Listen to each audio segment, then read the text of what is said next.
Et salut à toi, bienvenue dans cette nouvelle vidéo où aujourd'hui je voulais t'expliquer comment avec mon associé Hamza, nous avons créé des sociétés qui nous permettent de générer aujourd'hui 4 millions d'euros par an en partant de rien avec un compte en banque qui avait 500 euros étape par étape. Mais je vais te raconter du coup exactement tout ce qu'on a fait, le cheminement pour obtenir du coup ces résultats-là et que ça puisse éventuellement t'inspirer, que ça puisse te donner des idées pour toi aussi potentiellement avoir les mêmes résultats ou pourquoi pas des résultats largement supérieurs. Je te le souhaite en tout cas. Avant de commencer, n'oublie pas de t'abonner à la chaîne en cliquant sur s'abonner, à cliquer sur la cloche pour recevoir les notifications. Comme ça, tu vas recevoir les meilleures stratégies en avant-première et on est parti, let's go!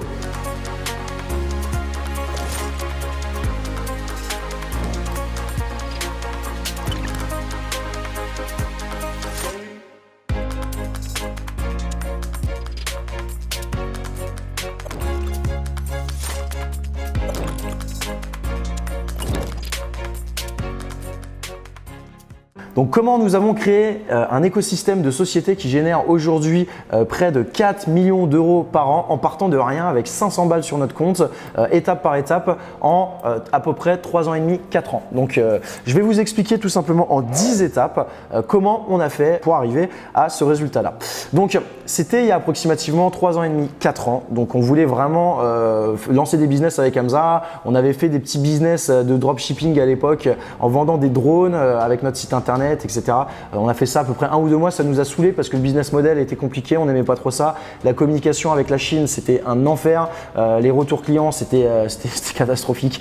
Donc on a décidé de se positionner sur autre chose. Donc la première étape, ça a été de trouver tout simplement une niche. Une niche, pourquoi? Parce qu'on n'avait pas envie de se positionner sur un marché qui était trop concurrentiel. Donc à l'époque, c'était en 2015, il me semble, il y a eu l'apparition et la démocratisation de l'application Uber. Donc Uber, c'est tout simplement une application qui te permet de réserver un chauffeur privé en à peu près, si tu habites à Paris par exemple, et en moins de 5 minutes, même en 1 minute, tu peux avoir le chauffeur qui est en bas de chez toi. Donc quand on connaît la qualité de prestation de service, quand on connaissait la qualité de prestation de service des taxis, que tu pouvais attendre parfois des heures dans le froid pour attendre un taxi et qu'il pouvait te dire c'est pas ma direction donc je te prends pas.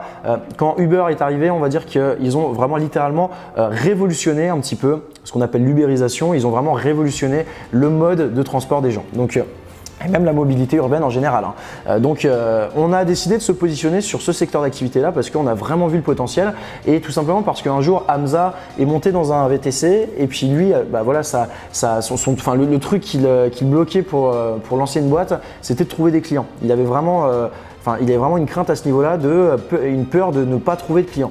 Et lorsqu'il était dans un VTC, dans un Uber, et du coup il a demandé au mec mais je comprends pas comment tu fais pour avoir des clients et tout. Et le mec lui a dit écoute, c'est pas compliqué, c'est une société qui s'appelle Uber qui m'envoie des clients. Moi je me branche sur mon téléphone et il m'envoie des clients en illimité. Il faut savoir qu'à l'époque, lorsqu'il y avait des chauffeurs Uber, ils généraient sans trop de difficultés parce qu'il n'y avait pas beaucoup de concurrence, jusqu'à 8 000 € de chiffre d'affaires par mois. Donc dans leur poche, c'était du 5 000 € par mois, donc de rentabilité. Donc c'était vraiment hyper intéressant. Et là, Hamza m'en a parlé, il m'a dit franchement, il faut qu'on se positionne là-dessus, c'est l'Eldorado, il y a vraiment un truc à faire. Donc c'est ce qu'on a fait. Il a passé, moi j'étais encore en master 2 d'école de commerce et du coup, lui il a passé sa capacité de transport de personnes pour devenir gestionnaire dans le transport, pouvoir recruter des chauffeurs. Et l'idée c'était de faire financer des véhicules auprès d'une banque à 100%, de recruter des chauffeurs et de tout mettre sur Uber. Donc du coup, c'est ce qu'on a fait et en à peu près moins d'1 an, on est monté une flotte de 10 véhicules. Donc la première étape, ça a été vraiment de trouver la niche. Donc on a trouvé la niche. En parallèle de ça, quand on était dans la phase de création de projet, donc on a fait tout ce qui était business plan prévisionnel, etc. On a même eu l'opportunité d'intégrer un incubateur. C'était l'incubateur d'HEC pour qu'on soit vraiment structuré. Ça veut dire qu'on était coaché par des coachs qui étaient spécialisés dans plusieurs domaines de compétences. On avait des locaux, on était avec d'autres porteurs de projets. Il y avait une super synergie, superbe énergie. Donc ça nous a beaucoup aidé à notre lancement. Donc ça, c'était la première étape. La deuxième étape, pendant le lancement du projet, j'ai dit à Hamza, parce que c'était un business model qui m'intéressait vraiment, j'ai dit à Hamza, pourquoi pas lancer un blog? Je suis sûr qu'on pourrait partager notre expérience et qu'on pourrait aider des gens. Et puis après, pourquoi pas monétiser la chose. On ne savait pas trop comment monétiser la chose, mais on voulait déjà dans un premier temps lancer le blog et puis on allait voir par la suite. Donc on a lancé un blog qui s'appelle la Bible du VTC, que vous pouvez aller voir et qui est très rapidement devenu le blog le plus visité en France dans le domaine du transport de personnes. Donc on partage tout ce qui est articles, tout tout ce qui est interview, vidéo, etc.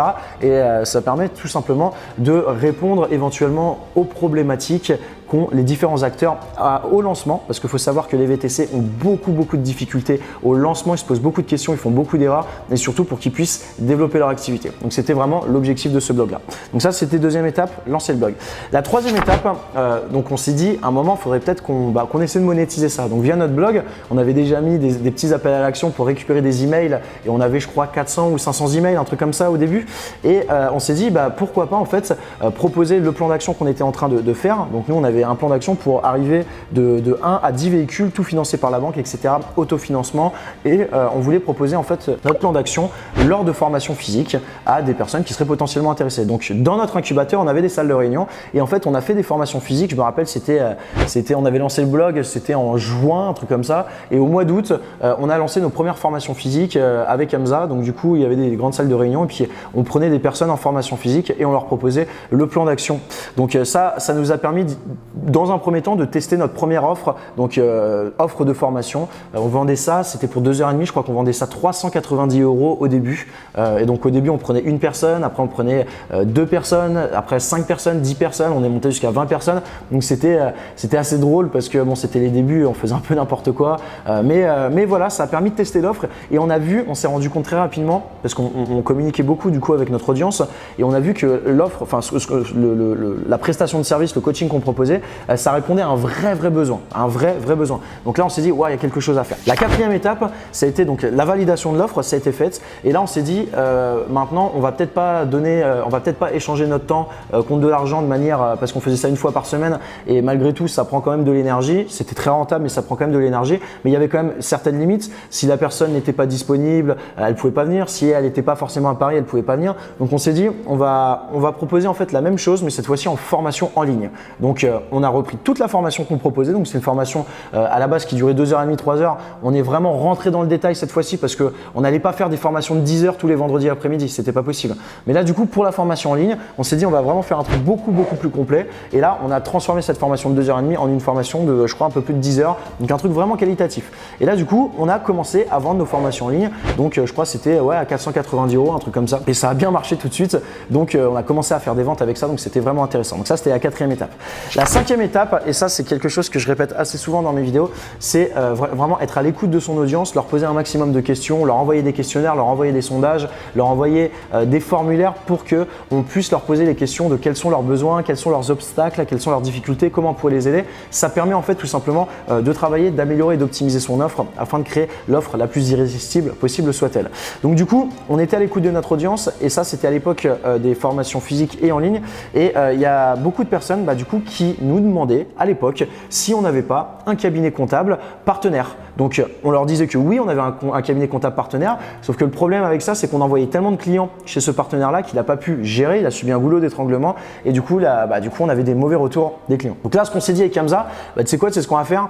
On va créer notre propre cabinet d'expertise comptable. Donc pour ce faire, on a mis un message sur l'ordre des experts comptables, et on s'est associé à un expert comptable pour créer notre propre cabinet d'expertise comptable et internaliser ce maillon de la chaîne de valeur. Et donc du coup, c'est comme ça qu'à 22 et 23 ans, on a été les premiers Français, les plus jeunes Français à être associés dans un cabinet d'expertise comptable à 33%. Donc ça, c'était pour la petite anecdote, comme quoi voilà, on a rendu l'impossible possible. Donc arrêtez de dire que dans la vie c'est trop difficile, c'est impossible, personne ne l'a jamais fait.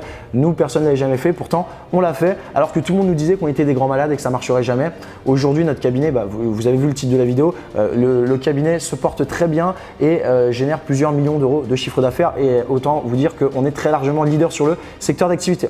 Donc également en parallèle de ça, il y avait des personnes qui nous demandaient, donc il faut savoir que pour être VTC, il faut passer une carte VTC. Et donc, pour passer la carte VTC, il faut suivre une formation obligatoire. Elle était obligatoire à l'époque, elle ne l'est plus aujourd'hui, mais elle est fortement recommandée. Donc du coup, il y avait des personnes qui nous demandaient si on n'avait pas un centre de formation partenaire ou une école VTC. Donc si on en avait, mais pareil, on s'est dit pourquoi pas internaliser le maillon de la chaîne de valeur. Et on a ainsi créé notre centre de formation VTC, BVTC Academy, notre école VTC. Et donc du coup, l'idée c'était vraiment d'avoir un écosystème qui nous permettait de court-circuiter la concurrence en proposant des offres hyper concurrentielles concurrentielles. Vraiment, c'était des offres où il y avait de la compta, il y avait de la création de sociétés offertes, il y avait de la formation, il y avait de la formation en ligne. C'était vraiment un package, une putain d'offres irrésistibles, quoi. Donc ça, c'était vraiment super intéressant. Donc ça, c'était la 5e étape. Donc là, on commençait vraiment à avoir un écosystème intéressant et on commençait à faire beaucoup de mal à la concurrence. Donc la 6e étape, ça a été la structuration des sociétés. Il faut savoir qu'au début, les premières années, ça a été compliqué. Le cabinet d'expertise comptable, il faut savoir qu'on l'a créé avec l'expert comptable, mais c'est nous qui avons mis en place tous les process. On a également créé un cabinet comptable au Maroc où aujourd'hui, il y a plus de 30 personnes, il doit y avoir près de 40 personnes qui travaillent pour nous, où on a en fait externalisé toute la partie chronophage, tout ce qui est saisie comptable, tout ce qui est formalité juridique, ce qui prend du temps et ce qui est sans valeur ajoutée, on l'a externalisé au Maroc parce que forcément, les ressources humaines coûtent moins cher là-bas et ça nous permet de nous concentrer vraiment sur du qualitatif en France. C'est votre devoir en tant qu'entrepreneur d'optimiser les coûts de votre société, de maximiser la rentabilité pour vous développer et c'est ce qu'on a fait. Mes 2 associés, Hamza et notre associé expert comptable étant d'origine marocaine, et ben du coup connaissent très bien là-bas le Maroc et du coup on s'est implanté au Maroc pour créer un cabinet. On a d'ailleurs aujourd'hui plusieurs autres sociétés au Maroc qui font d'autres choses. Je pourrais vous en parler dans d'autres vidéos si ça vous intéresse. Donc du coup, on a vraiment structuré les sociétés. Ça a pris du temps, c'était difficile. Je vous cache pas qu'il y a eu beaucoup de remises en question. On a fait beaucoup d'erreurs. C'était vraiment une période très difficile, mais on était déterminés et puis on est allé jusqu'au bout. Donc ensuite, il y a eu un moment où on était vraiment sur l'opérationnel. Pour vous dire, au début, moi, c'était moi qui vendais, c'était moi le commercial de la société, c'était moi qui signais les lettres de mission avec les personnes pour qu'elles viennent en comptabilité. Donc on faisait vraiment l'opérationnel et jusqu'au moment où on a recruté des commerciaux, on a recruté des directeurs commerciaux, on a recruté des managers et on a recruté des directeurs généraux. Donc là, aujourd'hui, à l'heure où je vous fais cette vidéo, puisque moi je vis maintenant à Barcelone et le cabinet se trouve à Paris et on a un cabinet également au Maroc et plusieurs autres sociétés. Maintenant, aujourd'hui, j'ai une équipe qui est gérée par des directeurs généraux qui me font des retours. Donc une fois par semaine, on fait une réunion qui me font tout simplement un feedback de ce qui s'est passé dans la semaine. Moi, avec mon associé, on leur donne les directives et les directions à prendre concernant les nouvelles stratégies et le plan d'action à mettre en place et eux, ils s'occupent de tout simplement de la tâche opérationnelle avec les équipes en France et au Maroc. Donc ça, c'est très important. À un moment, si vous voulez générer plusieurs millions d'euros de chiffre d'affaires, il faut des équipes, il faut des structures, il faut des pôles, un pôle juridique, un pôle comptabilité, un pôle commercial, un pôle RH. Tout ça, c'est des choses qui sont indispensables et il faut un directeur général qui chapeaute tout ça. Donc là, l'expert comptable gère tout ça, mais on a également des directeurs généraux. On a un directeur également au Maroc qui gère notre cabinet au Maroc, une personne de confiance et qui s'occupe de gérer ça, sans quoi ça serait impossible, bien évidemment. Attention au goulot d'étranglement parce que nous, on a dû se calmer sur les budgets publicitaires pendant plusieurs mois parce qu'on avait tellement de clients qui venaient qu'on n'était pas capable de pouvoir absorber ce flux entrant de manière qualitative et ça a failli nous coûter la peau. On a failli vraiment, on est passé à ça de la banqueroute parce qu'on avait trop de clients et du coup pas assez de collaborateurs pour gérer la chose et franchement ça a été chaud à un certain moment. Donc il faut, ça c'est un conseil que je peux vous donner. Si vous avez trop de clients, bon c'est une bonne chose, vous allez me dire, mais maîtrisez votre croissance. Une croissance maîtrisée va vous permettre de pouvoir vous développer sereinement, ok? Et il faut le faire sagement. Il faut pas aller plus vite que la musique. Il faut aller étape par étape et maîtriser votre croissance. Nous, vraiment, ça a failli nous coûter la vie de notre société, ok? Donc, 7e étape, donc pour arriver aux 4 millions d'euros de chiffre d'affaires, c'est qu'on a commencé à augmenter nos tarifs, que ce soit pour la comptabilité, que ce soit pour nos formations en ligne. Les formations en ligne, on a commencé à les vendre. Donc, au début, c'était des packs, genre business plan prévisionnel, c'était 197. Après, la première formation, comme je vous ai dit, c'était 490. Après, on l'a augmenté à 790. Après, on a augmenté à 990. Après, à 1005. Après, à 2000. Après, à 2005. Et là, aujourd'hui, on vend nos formations à 3000. Et je pense que dans pas longtemps, on va les vendre à 4000. Donc, on a augmenté tout simplement le prix de la formation.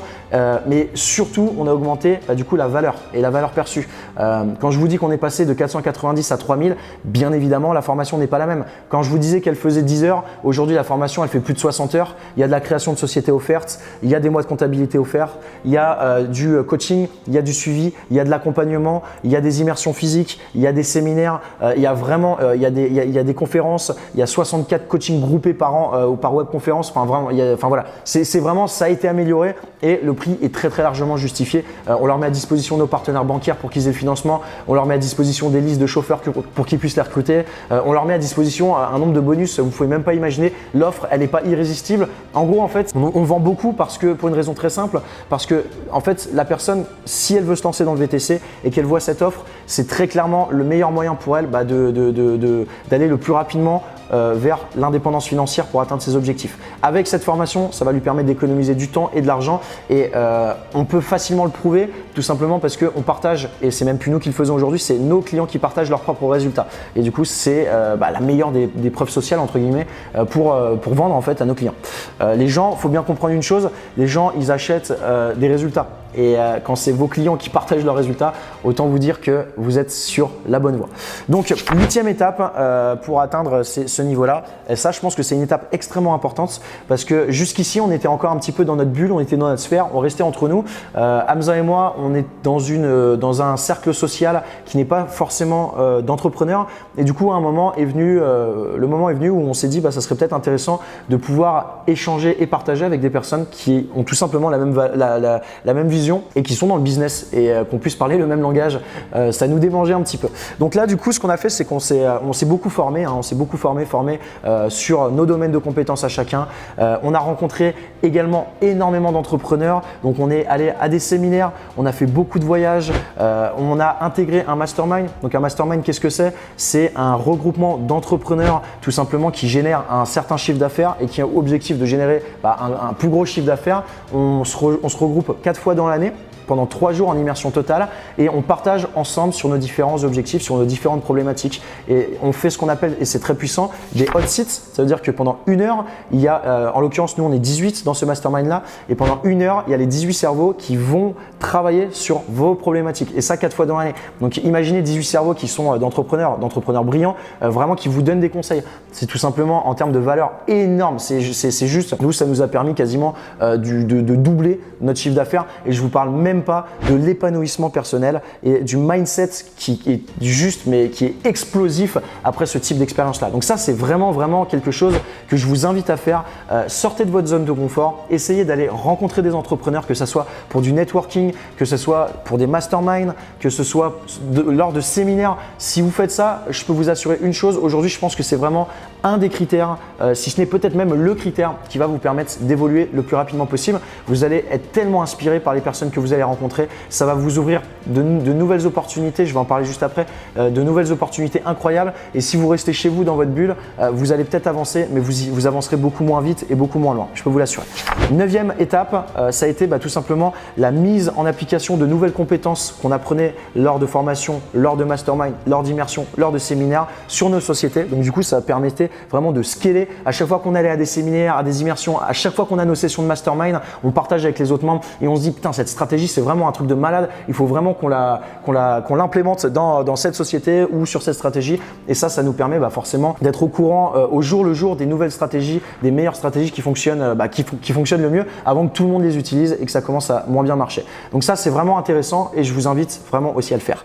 Enfin, 10e phase qui nous ont permis d'arriver à ce stade, je pense que là on est arrivé un petit peu à la phase de croisière, phase de croisière entre guillemets et du coup en fait on a tellement bien structuré aujourd'hui toutes nos sociétés que ça nous permet de nous dégager un maximum de temps, c'est-à-dire qu'on ne fait plus d'opérationnel. Aujourd'hui notre travail c'est simplement penser la stratégie, c'est créer des nouvelles sociétés. Donc du coup on a du temps pour qu'on puisse créer de nouveaux projets. Donc quand je vous parlais d'opportunités, en ayant rejoint des masterminds, ça nous a ouvert à des opportunités incroyables. On a rencontré des entrepreneurs qui étaient vraiment juste incroyables aussi et du coup on a pu s'associer avec eux pour lancer des nouveaux projets. Donc là, à l'heure où je vous fais cette vidéo, c'est pas moins de 3 nouvelles entreprises qu'on va lancer dans les 2 prochains mois, des entreprises qui ont un potentiel juste énormissime. Et donc du coup, ça a été possible parce qu'on a rencontré des personnes au mastermind qui nous ont fait partager leur réseau à eux-mêmes et puis après, de fil en aiguille, vous avez du coup la possibilité de pouvoir créer de nouveaux projets. Donc aujourd'hui, notre travail, pour vous faire simple, c'est vraiment mettre en place donc des stratégies, mettre en place un plan d'action sur les 6 prochains mois, sur la prochaine année, sur les 3 prochaines années. Et ensuite, nous avons les équipes qui sont là pour mettre en pratique, qui s'occupe vraiment de l'opérationnel, de toutes ces stratégies-là. Et puis après, bien évidemment, une fois par semaine, on nous fait des reportings, on nous fait des débriefs sur les différentes sociétés, sur les différents projets qu'on a. Donc voilà, maintenant, vous avez compris comment en 10 étapes, nous sommes arrivés du coup à plusieurs sociétés qui génèrent 4 millions d'euros. Ce que je vous propose, à l'heure où je sors cette vidéo, c'est que je vous refasse une autre vidéo dans 1 an pile et qu'on voit également le chiffre d'affaires. Parce que en 1 an, on a quasiment presque doublé de chiffre d'affaires. Donc je vous dis pas que je ferai 8 millions d'euros l'année prochaine. Je pense pas. Mais encore une fois, c'est une croyance limitante. Ça se trouve, je vais faire beaucoup plus. Mais on verra combien je ferai. Si ça vous intéresse, dites-moi dans les commentaires si vous voulez que je vous refasse une vidéo dans un an et que je continue la liste des étapes pour arriver au stade, qui sera dans un an et que je vous explique quelles seront les prochaines étapes qui m'ont fait encore évoluer plus vite pour avoir ces résultats-là. J'espère que cette vidéo vous a plu. Si c'est le cas, mettez un pouce bleu. J'ai également préparé une petite formation en ligne que tu peux télécharger en cliquant sur le lien dans la description si ça t'intéresse, où justement je t'explique en détail, mais vraiment cette fois-ci je te montre comment j'ai fait. Je te montre comment j'ai fait, notamment sur la partie formation en ligne, webinar, close par téléphone, etc. Je te montre comment j'ai fait et comment tu vas pouvoir t'inspirer dans ton propre projet et potentiellement faire plusieurs millions. Je te le souhaite sincèrement. Je te dis à bientôt et je te souhaite une bonne journée. Salut!